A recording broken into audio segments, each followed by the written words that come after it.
샬롬 샬롬 샬롬 샬롬 샬롬.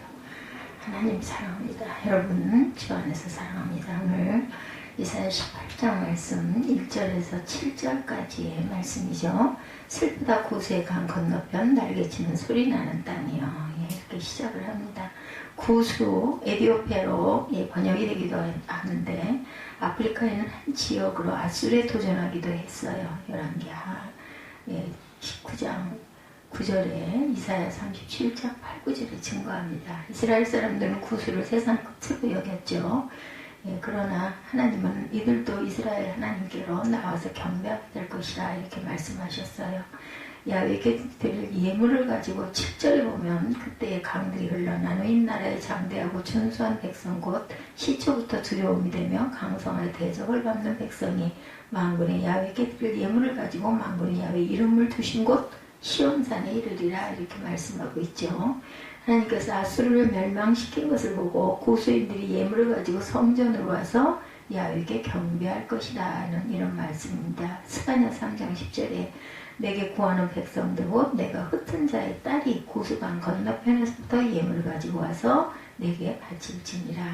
그리고 시편 76편 11절에 사방에 있는 모든 사람도 마땅히 경외할 이들에게 예물을 드릴지어다. 시편 96편 8절에도 야훼 이름에 합당한 영광을 그에게 돌릴지어다 말씀하죠. 예물을 들고 그의 궁전에 들어갈지어다. 이 말씀 시편 96편 8절 말씀은 우리가 많이 입술로 고백했던 그런 부분이기도 합니다. 구수는 애굽 남단에 접해있던 나라로 오늘날 에디오피아를 일컫는다라고 말합니다. 이 나라는 애굽과 동맹관계를 유지한 채 오랫동안 애굽이 짓는 모든 죄악을 함께 저질렀다라고 기록되어 있어요. 이 하나님은 아수르를 통해 그들을 심판할 것이라고 예언하고 그러나 이것은 완전한 멸망이 아니라 심판을 통해 회개케 하고 구원하시기 위함이다. 참으로 하나님은 모든 민족을 사랑하시는 누가복음에는 그냥 없어졌으면 좋겠는 그러한 자들까지도 끝까지 보호하시려고 하고 바라보시는 하나님, 긍휼의 하나님이시기도 합니다. 구수의 죄악, 부로 인한 교만이었어요. 구수는 나일강 상류에 위치하고 있었고 따라서 그들은 나일강의 혜택을 입었기에 고대 사회의 풍요를 구할 수 있었어요. 해마다 넘치는 물로 인해 땅은 아주 비옥했고 비옥한 땅에서 먹고 남을 만큼의 곡식이 생산되었습니다. 그것은 남이 부러워할 부요함이었죠. 하지만 그들은 그 부가 하나님으로부터 오는 것임을 인정하지 않고 오히려 자신들이 잘나서 그런 것인 교만한 그런 마음을 먹어서 고통을 당하죠. 부요함으로 아쉬울 것 없다는 식의 삶을 살았습니다. 오늘날에도 우리 가운데 이런 사람들이 많이 있죠. 무익한 재물 잠언 11장 4절에 재물은 진노하는 날에 무익하나 공의는 복음에서 건지느니라. 헛된 재물 누가복음 12장 20절에서 21절 하나님은 이르시되 어리석은 자여 오늘 밤에 내 영혼을 도로 찾으니 그러면 네 준비한 것이 누구의 것이 되겠느냐. 이 헛된 재물이죠. 자기를 위하여 재물을 쌓아두고 하나님께 대하여 부여하지 못한 자가 이와 같다라고 말하고 있습니다. 자연 숭배, 구수는 그들의 분명한 본산이 자연이었기에 자연을 숭배했어요. 기본적으로 땅을 숭배했고 곡식을 있게 하는 태양을 애국과 같이 숭배합니다. 그러니까 애국의 그 문물을 그대로 같이 이렇게 본따서 갔던 나라인 것 같습니다. 또한 애국 사람들이 섬기던 메뚜기와 파리도 섬겼다고 합니다.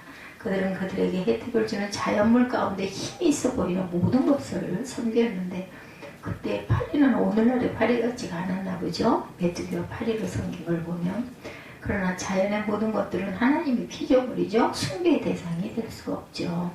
따라서 그것들을 섬기는 것은 하나님을 질투하시게 하는 범죄였다. 그렇지만 구수 사람들은 그 범죄에 아랑곳하지 않고 그들의 길을 걸어갔습니다. 곤충 숭배에 대해서 에스겔 8장 10절입니다. 내가 들어가 보니 가양 곤충과 가증한 짐승과 이스라엘 족속의 모든 우상을 그 사방벽에 그렸고 이스라엘 족속의 장로 중 70명이 그 앞에 섰으며 사반의 아들 야하시냐도 그 가운데 섰고 각기 손에 향로를 들었는데 향연이 구름같이 오르더라. 이렇게 증거하고 있습니다. 에스겔 8장 10절과 11절이었습니다. 이게 또한 목석도 숭배했다고 나오고 있어요. 다니엘 5장 4절에 그들의 술을 마시고 그 금은 구리 쇠나무 돌로 만든 신들을 찬양했다. 찬양 숭배들을 많이 한 것 같아요. 그리고 또한 연락을 사랑했어요. 현대인들이 특히 그렇거니와 시대를 불문하고 사람들은 풍요를 구하고 하나님을 인정치 아니하면 반드시 육신의 연락을 안락을 또한 추구합니다. 절대적 속에서 안위를 얻지 못하기 때문에 절대적 말씀에 의해 바른 길을 제시받지 못하는 가운데 죄성을 제어받지 못하기 때문이다. 고수 사람들도 부요는 가졌으나 하나님 섬김을 가지지 못함으로 이 세상의 쾌락을 쫓아갑니다. 그들은 먹는 쾌락, 성적 쾌락, 오락 등을 따라서 살았다라고 기록되어 있고 한마디로 애굽 사람들과 다를 바가 하나도 없었어요. 그리고 그런 삶은 타락 그 자체였죠. 애국과 인접해 있다 보니 그 나라의 그런 풍물이 배인 것 같습니다. 죽은 자라고 디모데전서 5장 6절에 향락을 좋아하는 자는 살았으나 죽었느니라. 쾌락의 사랑에 대해서 디모데후서 3장 4절에 배신하며 조급하며 자만하며 쾌락을 사랑하기를 하나님 사랑하는 것보다 더하며 경건의 모양은 있으나 경건의 능력은 부인하니 이 같은 자들에게서 내가 돌아서라. 구수에 임할 재앙입니다. 가난과 폐허, 하나님을 떠난 관점에서 보면 풍요와 즐거움을 구하는 삶이 아름답고 고상한 것 같지만 그 내면을 들여다보면 죄악된 타락의 삶이다. 구수가 그런 삶을 살았기에 그들은 하나님의 심판을 받습니다. 그들이 받은 심판의 첫 번째 것은 가난과 폐허였어요. 그들은 그들이 누리는 풍요와 평강이 영원히 계속될 것이라 생각했으나 그 풍요와 평강은 하루아침에 무너지고 말죠. 외적의 침략으로 재물을 다 빼앗기고 국토는 황폐화되어서 폐허 위에서 가난을 정말 온몸으로 당하고 살았습니다. 그 저주가 오늘까지 이어지고 있죠. 연락의 결과는 가난이다. 잠언 21장 17절입니다. 연락을 좋아하는 자는 가난하되고 숯과 기름을 좋아하는 자는 부하게 되지 못하느니라. 잠언에 말씀하죠. 황폐의 패망에 대해서 이사야 5장 9절입니다. 군의 여호와께서 내 귀에 말씀하시되 정령이 허다한 그러한 그 가옥의 황폐하리니 크고 아름다울지라도 거주할 자가 없을 것이며 여러같이 포도원에 겨우 포도주 한 바트가 나겠고 한 호메르 종자를 뿌려도 간신히 한 내가가 나리라 하시도다. 허무하죠. 이 세상의 물질로부터 얻어지는 것들은 다 유한합니다. 불충족한 것이기 때문에 근본적으로는 궁극적으로는 허무한 것일 뿐이다. 또한 더욱이 인간의 범죄로 말미암아 물질세계도 오염이 되어 있기 때문에 그것은 아주 확실한 사실이고 고수는 그들의 몸을 담고 있는 자연에서 나는 것들에 의존하여 풍요와 평강을 구했기 때문에 결국 허무에 빠질 수밖에 없었다. 오늘날 부를 일으킨 나라들이 이러한 그 아노미 상태에 빠지는 것도 같은 이치이죠. 악인의 허무 10편 119편 118절입니다. 주의 윤례들에서 떠나는 자는 주께서 다 멸시하셨으니 그들은 속임수는 허무함이니이다. 악인의 삭은 허무죠. 잠언 11장 18절입니다. 악인의 삶은 허무하되 공의를 뿌린 자의 삶은 확실하니라 이렇게 말씀하고 있습니다. 죽음이에요. 인간은 누구나 마지막 때 흙으로 돌아가죠. 그것은 어찌할 수 없는 죄인들이 받아들여야 할 명제이다. 그렇지만 죄악이 관영하면 하나님께서는 여러 가지 경로를 통해 목숨을 빨리 끊으십니다. 예를 들면 전쟁이나 자연재해 등과 같은 그런 경로가 그것이죠. 고수 사람들은 전쟁에 의해 죽음을 빨리 맛보아야 했어요. 그들은 아수르에 의해 학살의 피를 흘려야 했고 그 뒤에 바벨론에 의해서도 피를 흘리는 고통을 겪어야 했습니다. 이 백성들이 너무 불쌍해요. 다른 것보다도. 그렇죠. 그리고 그들은 최후로 마지막 심판을 통해 영원한 죽음도 맛보아야 하겠죠. 악인의 그 죽음에 대해 죽이며 악인이 악인을 죽여요. 시편 34편 21절에 악인을 죽일 것이라. 의인을 미워하는 자는 벌을 받으리로다. 죄의 삭은 사망이죠. 로마서 6장 23절에 죄의 삭은 사망이요 하나님의 은사는 그리스도 예수 우리 주 안에 있는 영생이니라. 최후의 공율에 대해서 이방에 대한 하나님의 사랑입니다. 18장의 예언 중에는 다른 예언 가운데서 찾아볼 수 없는 내용이 기록되어 있는데 그것은 후수 사람들이 영원히 멸망하지 않고 그 후손들에게 구원의 빛이 허용된다라는 것입니다. 하나님께서는 오직 이스라엘 한 백성만을 선택하셨어요. 그럼에도 불구하고 구원의 문이 다른 백성들에게도, 다시 말하면 이방인들에게도 열릴 것이 예언에 나타나고 있습니다. 그것은 메시아를 통한 구원이 이스라엘뿐만 아니라 모든 백성에게 주어질 것을 예표하고 있고, 이 사실은 하나님의 사랑이 모든 사람에게 공평하게 주어지고 있다는 것을 말해줍니다. 하나님의 세상 사랑, 요한복음 3장 16절에 하나님의 세상을 이처럼 사랑하사 독생자를 주셨으니 이는 그를 믿는 자마다 멸망하지 않고 영생을 얻게 하려 하시니라. 복음의 개방성입니다. 로마서 1장 16절에 내가 복음을 부끄러워하지 아니하노니 이 복음은 모든 믿는 자에게 구원을 주시는 하나님의 능력이 되니라. 먼저는 유대인에게요, 그리고 헬라인에게로다. 이스라엘에게 속하게 된다고 고수는 결코 이스라엘과 하나 될 수 없는 그러한 민족이다. 그들은 처음부터 다른 신을 섬겼고 다른 문화 속에서 다른 피를 이어가고 있었어요. 그러나 예언에 의하면 그들은 시온산에 이르러 이스라엘과 한 민족을 이루죠. 이 예언 역시 모든 이방인들이 때가 이르면 같은 하나님의 백성들이 될 것을 의미하고 있습니다. 많은 나라에 그런 유입이 있었어요. 스가랴 2장 11절에 보면 그달에 많은 나라가 야훼께 속하여 내 백성이 될 것이요 나는 내 가운데 머물리라. 내가 만군의 야훼께서 나를 내게 보내신 줄 알리라. 참 유대인에 대해서 로마서 2장 28절에 증거합니다. 무릇 표면적 유대인이 아니요 표면적 육신의 할례가 아니니라. 오직 이면적 유대인이며 할례는 마음에 할지니 영에 있고 율법 조문에 있지 아니한 것이라. 그 칭찬이 사람에게서가 나며가 아니요 다만 하나님에게서 난다. 이렇게 증거하고 있습니다. 또한 허락된 구원의 은총에 대해서 율법에 의하면 할례받지 아니한 이방인들은 하나님의 성전에 들어갈 수가 없었어요. 설령 할례를 받았다 할지라도 그들은 성전 안뜰에는 들어가지 못합니다. 예.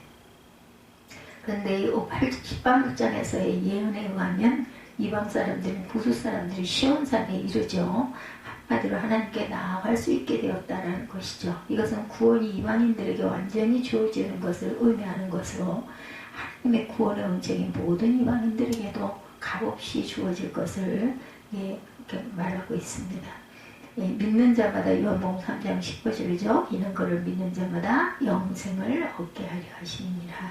이방인에게 허락된 구원입니다. 사도행전 11장 17절에 그런즉 하나님이 우리가 주 예수 그리스도를 믿을 때 주신 것과 같은 선물을 그들에게 주셨으니 내가 누구이기에 하나님을 능히 맡겠느냐 하더라. 이렇게 말씀하고 있어요. 하나님은 죄를 미워하시죠. 따라서 범죄한 자에게는 죄값을 물어서 단호하게 징벌하십니다. 그렇지만 하나님은 공의 하나님이신 동시에 사랑의 하나님이시다. 그렇게 하나님께서는 모든 사람들에게 구원의 기회를 제공하십니다. 이제 그 예언대로 예수 그리스도로 말미암아 구원의 문은 완전히 열려져 있어요. 이 기회를 우리가 놓치지 말아서 그를 구주로 영접하여서 하나님 나라에 들어가도록 우리가 항상 기도해야 되겠죠. 애굽이여 아수르여 나의 기업 이스라엘이여. 말씀이 18장 1절부터 19장 25절까지의 내용을 가지고 우리가 함께 은혜를 나눕니다. 애굽이여 아수르여 나의 기업 이스라엘이여. 역사란 무엇인가라는 질문에 대해서 여러 가지 대답들이 있겠지만 그 중에 가장 유명한 것은 아마 영국의 역사가 아놀드 토인비가 그에 져서 역사 연구 중에서 주장했던 말일 것입니다. 그런 역사의 발전은 주체에 대한 도전이 들어올 때 주체가 그에 대한 그 응전을 보임으로 이루어진다. 소위 도전에 대한 응전이 곧 역사의 핵심 속에서 작용하는 원리다. 이렇게 보았다고 그러죠. 애고의 나일강은 주기적인 범람으로 인해서 비록 토양은 좋아지지만 거주자로 사용하기 어려웠고 농부의 농지의 경계선을 확보할 수 없는 불리한 조건을 가지고 있었다고 그래요. 애굽의 나일강. 하지만 그런 도전에 대해서 응전하기 위하여 천문학을 통해 범람의 주기를 예측하고 수학을 통해 측량 기술을 개발하는 등의 발전이 또한 일어났다는 거죠. 마찬가지로 중국의 황하강 역시 자정응수의 범람 때문에 이름 그대로 음용수로 부적절한 그 흙탕물이었고 오히려 사람 살기에는 양자강 유역이 더 좋았다고 합니다. 그렇지만 바로 그 어려움을 극복하는 과정에서 먹는 차 문화가 발전되었다는 거죠. 이렇게 흥미로운 주장이긴 하지만 물론 비판의 여지도 많고 이외에도 역사의 본질에 대한 학설은 다양하게 나와 있는데 역사란 무엇인가라는 질문에 대한 정답을 정말 꼭 집어내기는 상당히 어렵죠.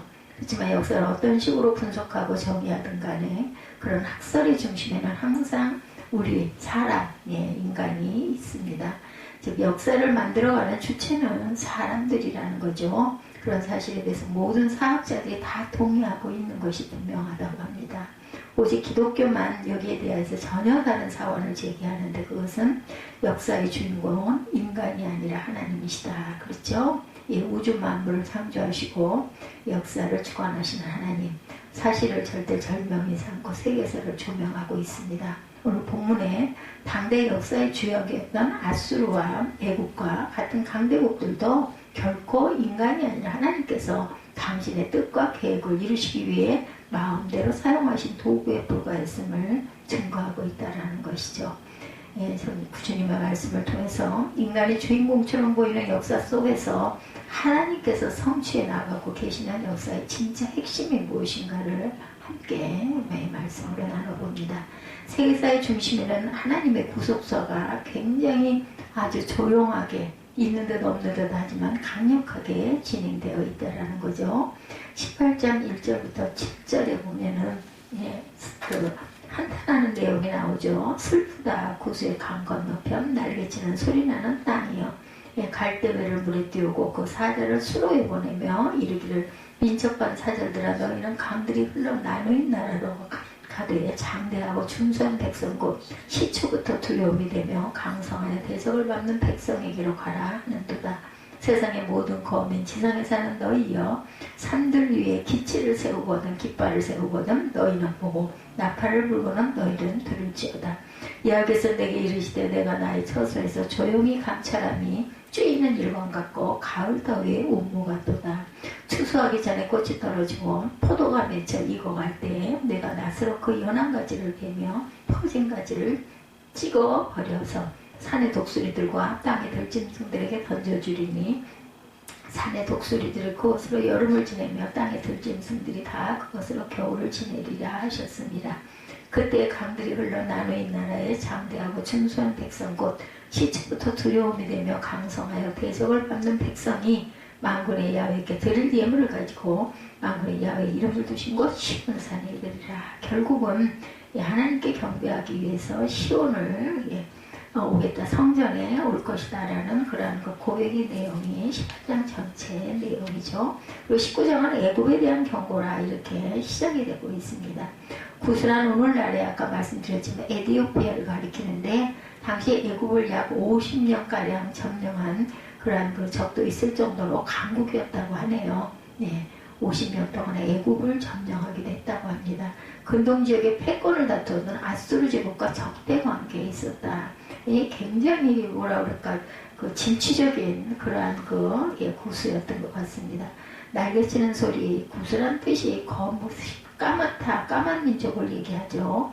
날개치는 소리 나는 땅이라고 한 것도 바로 아수르의 침략에 대비하여 구수가 전쟁을 준비하느라고 파리 때의 날개짓 소리처럼 부산스러워하고 있던 것을 묘사한 말이라고 하네요. 날개치는 소리 나는 땅.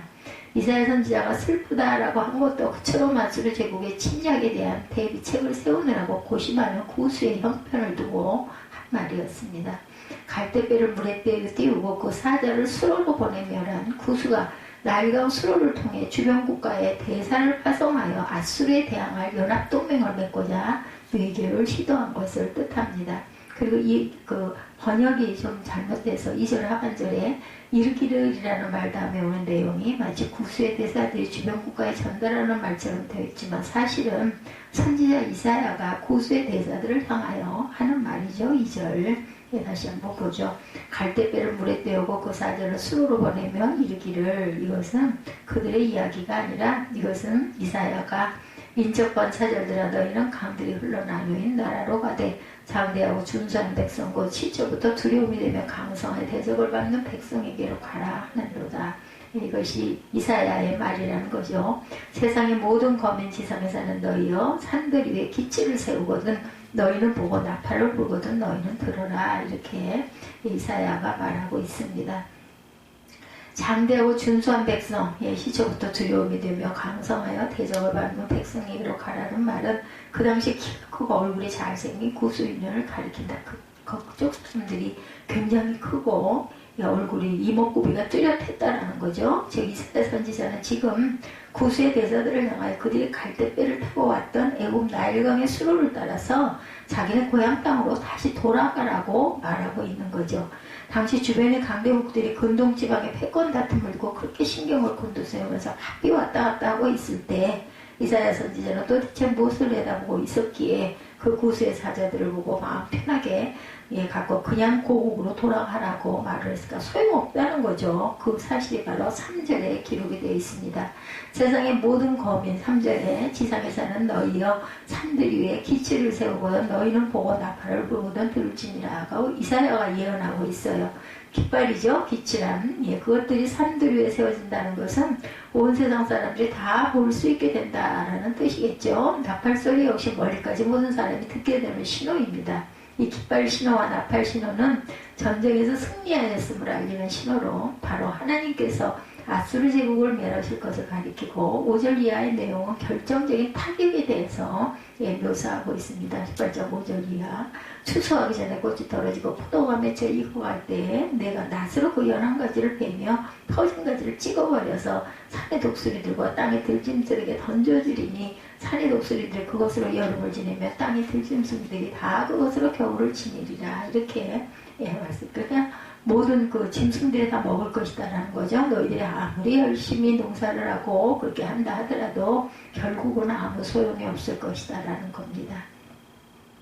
얼마 지나지 않아 실제로 성취되어서 이 사실은 역대하 32장에 자세히 기록되어 있습니다. 그처럼 참 무속으로 보이던 아수르 제국 군대가 하나님의 일격에 의해서 하룻밤 만에 완전히 격퇴당하고 이사야의 예언 그대로 하나님의 승전 소식에 산들 위에 세워진 깃발처럼 산 꼭대기에서 부는 나팔 소리처럼 구수를 비롯한 세상의 모든 거민에게 순식간에 보이고 알려지게 되었던 것이죠. 근데 그 다음 4절에 보면 여호와께서 내게 이르시되 내가 나의 처소에서 조용히 감찰함이 쬐는 일광 같고 겨울도에 우무 같도다 라는 참으로 오묘한 그러한 구절이 나오죠. 지금 아수르 제국이 천지를 모르고 제멋대로 날뛰고 있지만 결국은 하나님께서 당신의 보좌에서 아수르가 설치는 모습을 조용히 내려다보고만 계신다. 기가 막혀 아주 철없는 아이들이 막 이상한 짓을 하고 있는 걸 어른들 기가 막혀서 내려다보는 그러한 그 모습으로 보입니다. 그래서 마치 쪼이는 일광 같다. 햇빛은 아무 소리 없이 쪼이고 있죠. 그 일광의 뜨거움은 은근하면서도 강력하다라는 것입니다. 마찬가지로 하나님께서 감찰하시면 가을 더위에 우무 같다라는 거예요. 우무라고 번역된 말은 원래 이슬을 내리는 구름이죠. 이건 역시 조용하기 이를 데 없지만 그것에 작용하는 생명력이 또한 엄청나다. 그게 없어서는 곡식이 익을 수가 없어요. 그 우무가 꼭 있어야 되죠. 그처럼 조용히 쬐는 일광과 조용히 내리는 가을 이슬 몇 방울이 곡식을 연글게 하고 과일을 익게 하는데 결정적인 작용을 한다라는 것. 모르지만 너희는 모르지만 이것들의 그 귀중함이 얼마나 귀한지 아느냐라고 어리석은 인간들에게 하시는 하나님의 말씀이죠. 하나님께서 행하시는 역사는 이렇게 조용하고 결정적인 힘을 발휘한다. 아무리 인간들이 땅에서 길을 쓴다 해도 결국은 가을볕이 없으면 아무것도 익지도 않고 소출이 나지 않으면 굶어 죽을 수밖에 없습니다. 그렇기 때문에 우리가 그 귀함을 알아야 된다. 어저께 조 실장님 아주 그 큰 딸 때문에 속이 상하고 그냥 아주 미워 죽겠다고 하는 얘기를 제가 이렇게 풀어서 얘기를 해줬더니 얘기가 정말 자기가 너무너무 답답해가지고 고민할 때쯤 되면 꼭 목사님이 오셔가지고 한방에 자기 그 모든 마음에 있는 그 여러 가지 번뇌를 싹 풀어주신다고 너무너무 좋아하는 그런 모습을 보면서 저도 마음이 기뻤습니다. 그러면서 하나님이 우리 아들이 하나님이 계신 거를 아직 확실히 모르겠다라고 해서 내가 정말 그 마음이 슬프다라고 했더니 그거를 모든 사람들이 다 그렇잖아요. 그렇게 얘기를 해가지고 그거를 증거해 주느라고 한참 얘기를 했는데 자기도 성당에 가긴 하지만 가끔가다 순간순간 문득문득 하나님이 진짜 계실까? 이런 생각을 한다고. 그래서 하나님이 당연히 계시지 하면서 그 부분을 그 영혼을 들어서 설명을 했더니 맞다고. 그 있지. 혼이 있죠. 분명히 있죠. 우리 혼이 있잖아. 영도 있는 거라고. 영이 하나님이시라는 걸 그걸 꼭 알아야 된다고.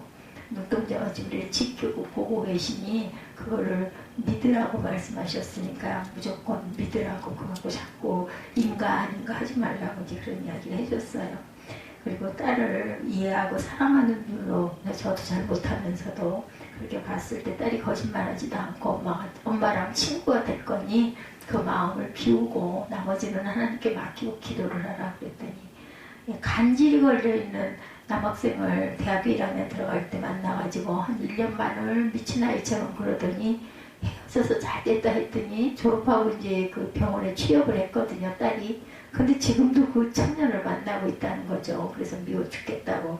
좀 건강하고 실한 청년을 만났으면 좋겠는데 이게 웬일이냐. 그러면서도 아까 마음속으로 하나님이 짝으로 지어주셨는데 내가 너무 이런 게 아닌가? 이런 생각 든다고. 그러면서 그 고민을 털어놓더라고요.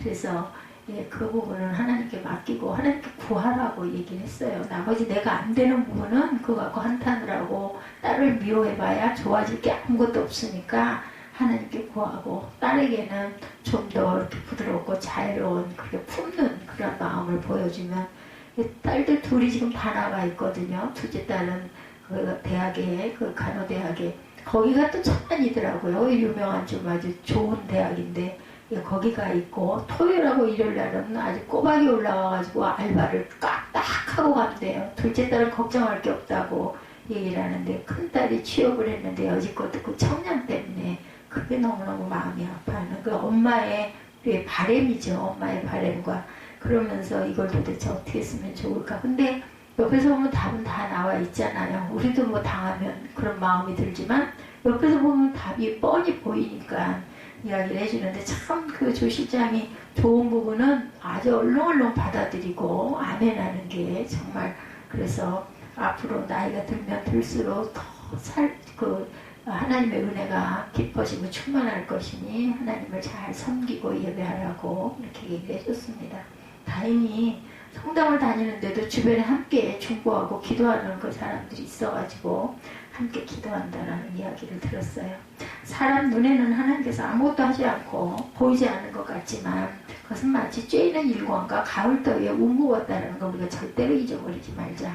하나님께서 마지막 결정적 한 방을 준비하고 계셨던 엄청난 무게가 실린 조용함이라는 거예요. 조용하고 아무것도 일어나는 것 같지 않지만 쪼이는 일광과 가을 더위에 운무가 얼마나 귀한 것이냐. 그죠? 사람의 힘으로 아무리 그 여러 가지 그 기술이 발달되고 과학이 발달된다 해도 가을 더위에 운무는 만들어낼 수가 없는 거죠. 이 불신 세상에서 하나님께서 역사를 실제로 추구하고 계시는 줄을 모르고 그죠? 자신들끼리만 분주하고 아무리 그래봤자 산에서 동산에서는 그 개미떼의 움직임을 이렇게 바라본 적이 여러 번 있었습니다. 동산에를 자주 왔기 때문에.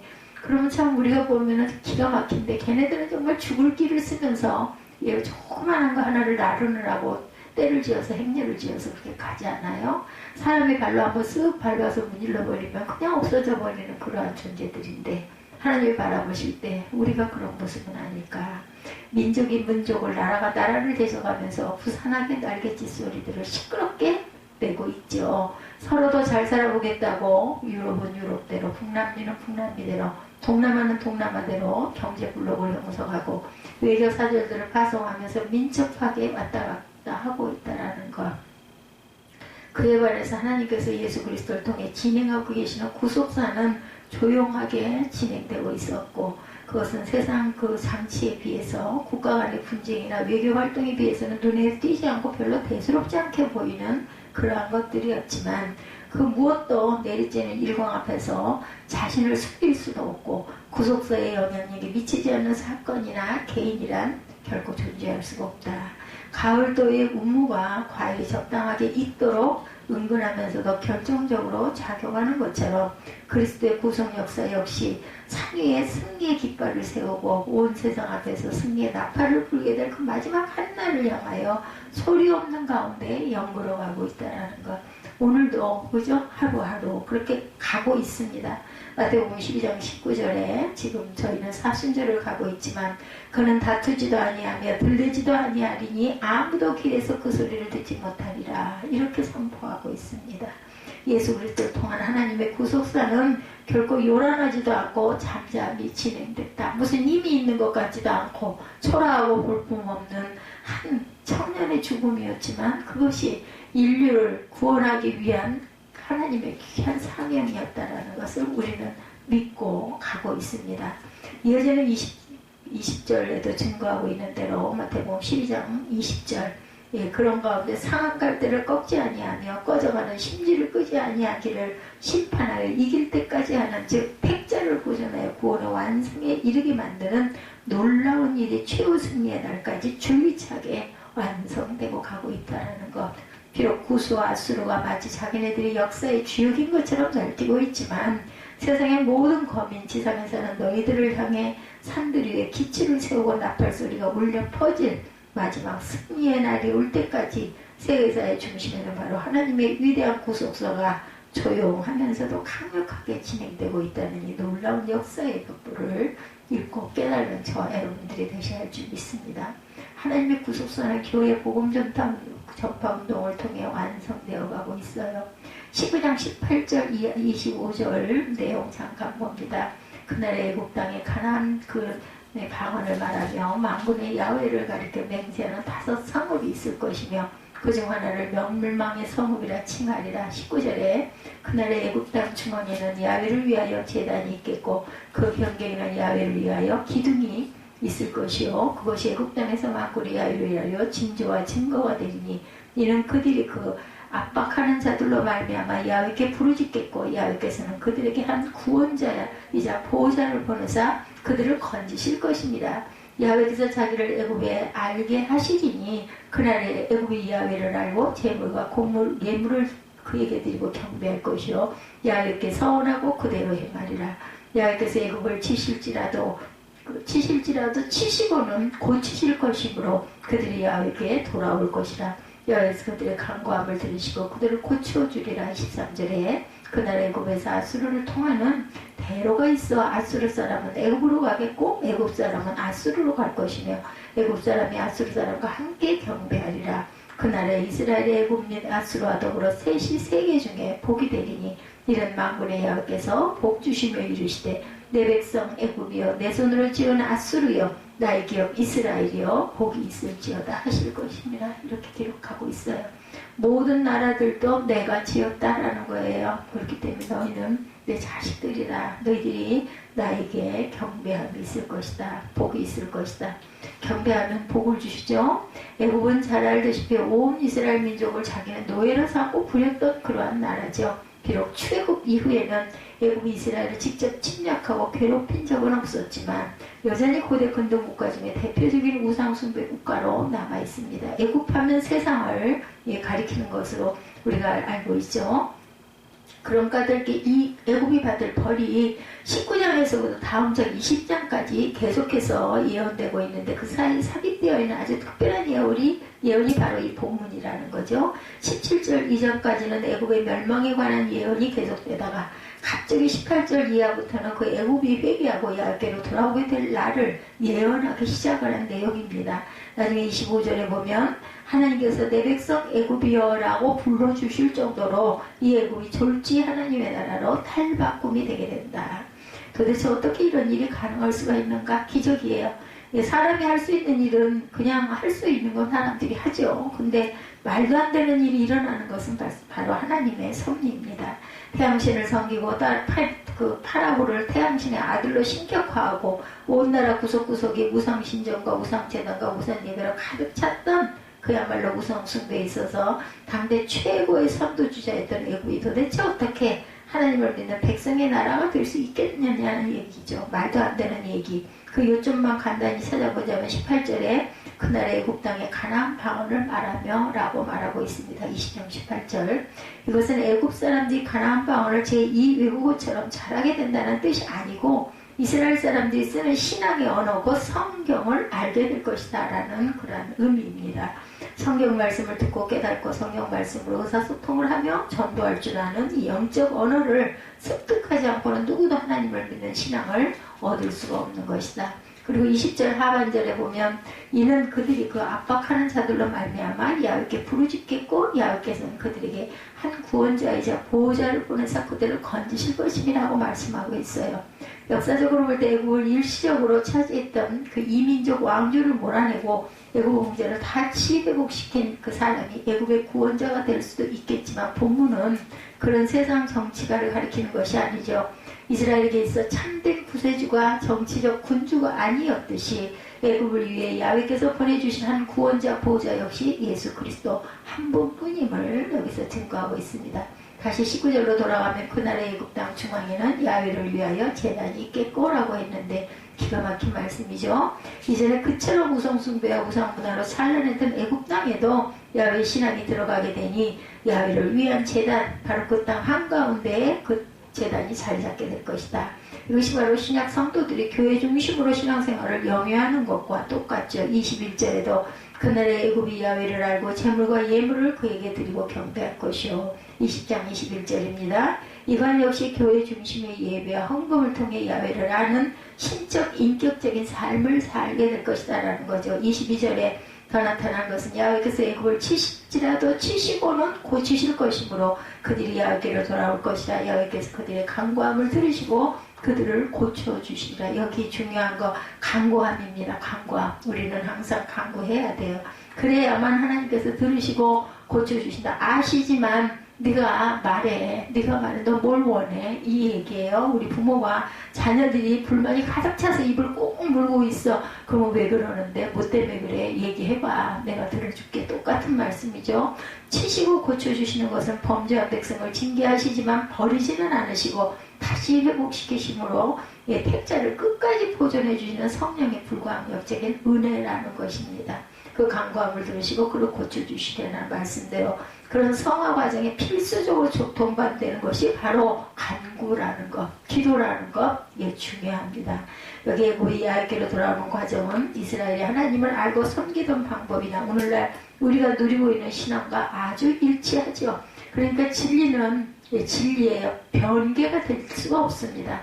애굽 역시 성경 말씀의 언어가 통해야 하나님의 계시를 받을 수 있었고 애굽 역시 그리스도만이 자기 구세주로 믿어야 했고 애굽 역시 믿고 난 후에는 교회 중심으로 성령의 인도하심을 따라서 신행일체의 신앙생활을 해야만 하나님의 자녀가 될 수 있다라는 것입니다. 그렇다면 지금의 이집트에서 앞으로 그런 일이 일어날 것이라는 뜻으로 예언된 말씀이 아니고 문자적 예언이 아님이 분명한 것. 애굽이 역사적으로 그처럼 기독교 국가가 된 적은 없었어요. 그렇다고 지금의 이집트에서 앞으로 그런 일이 일어날 것이라는 그 예언도 아니다. 왜냐하면 그 뒤에 이어지는 23절 이하에 보면 이 애굽과 아수르가 이스라엘과 함께 야훼 신앙으로 하나가 되는 영적 삼국 동맹을 성취할 것이라고 예언되어 있는데 이미 아수르 제국은 역사상에서 완전히 사라졌죠. 그렇다면 이 애굽에 관한 예언은 하나님께서 어느 민족이라도 당신의 백성으로 만들 수 있을 것이라는 그러한 상징적인 의미. 애굽 같은 나라 지금은 최악의 불신한 국가라 해도 기독교로 박해하는 국가라 해도 그런 나라조차 하나님께서는 한순간에 탈바꿈시켜서 기독교 국가로 만드실 수 있다. 바로 교회가 그런 기적적인 구속사를 성취시켜가는 중심이고 성경 말씀이 그처럼 천하만민 중에서 택자를 불러내는 복음인 것이라는 거죠. 우리나라도 마찬가지죠. 조선시대부터 사회 전반에 걸쳐 유교사상이 아주 골이 깊게 뿌리박혀 있고 온갖 종류의 미신으로 만연된 나라였었죠. 그런 나라의 백성에게 죽은 부모 앞에 제사를 드리면 안 된다라든지 우리 하나님은 눈에 보이지 않는 유일신이시기 때문에 어떤 우상도 섬길 수 없다라는 복음이 들어갈 수 있을 것이라고 누가 기대를 했겠느냐는 거죠. 근데 우리나라를 찾아온 초기 선교사들은 처음부터 복음에 대해서 한치의 양보도 없었던 것, 유교도 전통문화고 어쩌고 하는 것들과 조금도 타협하지 않고 오직 예수 천당을 그렇게 외쳤었죠. 바로 그 복음 선포가 애국 같았던 조선을 이제 와서는 아주 시대의 하나님의 백성이라 불릴 만한 나라로 바꿔놓은 것. 오늘날 우리 역사, 이제 이 복음의 빛을 갖기 위해서 우리가 항상 애를 써야 할 것은 땅 끝까지 하나님의 복음을 증거하고 전파해야 된다는 거죠. 세계사의 중심은 구속사라는 것 잊지 말고, 구속사의 중심은 예수 그리스도이시라는 것, 그러한 정의되는 구속 신학이야말로 오늘 참된 성도들만 깨달을 수 있는 역사의 본질이다. 예수 그리스도의 교회 운동은 캐리그마죠. 복음의 운동을 통해서 전개된다는 사실에서 자신의 존재 목적을 깨닫고 사명을 실천하고 가는 하나님의 귀한 자녀들이 다 되어야 되겠습니다.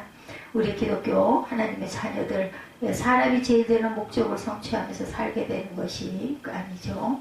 무상국가 애국을 통해서도 내 백성을 불러 구원해 주시고 내 손으로 지으신 아수르 제국을 때가 찼을 때 심판하시는 하나님께서 오늘도 나의 기업 이스라엘을 통하여 이 위대한 구속사를 완성해 가고 계신다라는 것. 이런 코로나19 변이 바이러스의 뒤에도 하나님께서는 잠잠히 우리를 바라보고 계시고 내가 나를 믿느냐, 내게 간구하고 있느냐라고 오늘도 말씀하신다는 걸 잊지 않는 저와 여러분들이 되시기를 주님의 이름으로 축복합니다.